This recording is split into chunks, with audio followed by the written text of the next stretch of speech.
Then, seeing the elderly nun in her bed only a few feet away, on her back, not moving, and wrapped around her head some sort of gauzy white fabric like a curtain so her face was hidden, and inside the gauze the sister's eyes shut or open, you could not tell.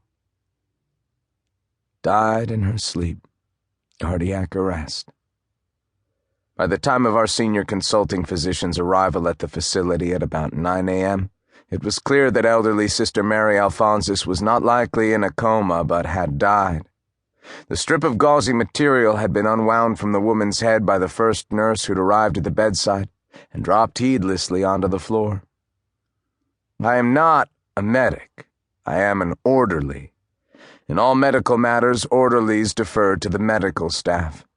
I had not tried to revive Sister Mary Alphonsus, nor even to unwind the cloth from her head, which did not appear to be tightly tied.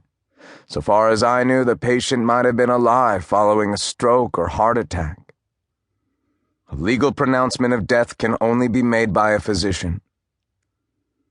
In a senior care facility like ours, death strikes suddenly, often overnight, often within an hour. Cardiac arrest, pulmonary embolism, stroke, like strikes of lightning. If an elderly resident becomes seriously ill, with pneumonia for instance, or is stricken with cancer, he or she is transported to Eau Claire General for specialized treatment. But most of our residents have long-standing medical conditions, of which the most insidious is old age. In the matter of death, when a living body becomes dead, there are legal procedures that must be followed. Our senior consultant was required to sign the death certificate, and the county medical examiner's office had to be informed. If the deceased had listed next of kin in her file, this individual or individuals would now be notified, and arrangements would be made for removal of the body from the facility and for burial. About this I knew nothing, and would know very little, though I would learn inadvertently that the elderly nun had died intestate. Intestate. Fancy word for dying without a will. A kind of nasty ring to this word intestate. Makes you think of testicles. Worse yet, in this facility of old men, testicular cancer. Not a welcome thought. Next time I came into contact with Sister Mary Alphonsus was after Dr. Bromwalder's examination, when the body was covered with a white sheet. With another orderly, I lifted it onto a gurney to push quickly and as unobtrusively as possible to the facility's morgue in the basement. Man, she heavy for an old lady. I couldn't resist peeking under the sheet. Sister Mary Alphonsus's face was mottled red, a coarse-skinned face you could not have identified as female. The thin-lashed eyes were shut, and the mouth that had resembled a pike's wide mouth in life hung loosely open.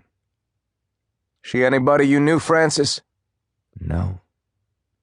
There'd never been any doubt in Dr. Bromwalder's mind that the 84-year-old woman had died of cardiac arrest in her sleep.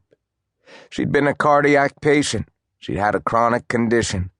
It had not seemed to be life-threatening, but all signs suggested heart failure and not a stroke. Under these circumstances, an autopsy was not warranted. The gauze wrapped around the nun's head was certainly too flimsy to have caused suffocation. It had seemed to the senior consulting physician but mildly mysterious, eccentric, but many eccentric things happen in elder care facilities among patients who may be mentally as well as physically ill, and so not much was made of the gauzy fabric except by some of the nursing staff of Unit D, who were puzzled, curious. Why would the woman do such a thing? What does it mean? The fabric was believed to have been taken out of the sister's belongings, some of which were kept in a small bureau in the room. It did appear to be a curtain, or part of a curtain, white, dotted Swiss, somewhat soiled, a cheap material. Maybe she was confused in her sleep, wrapped a curtain around her head, thinking it was a nun's wimple. Maybe she knew she was dying.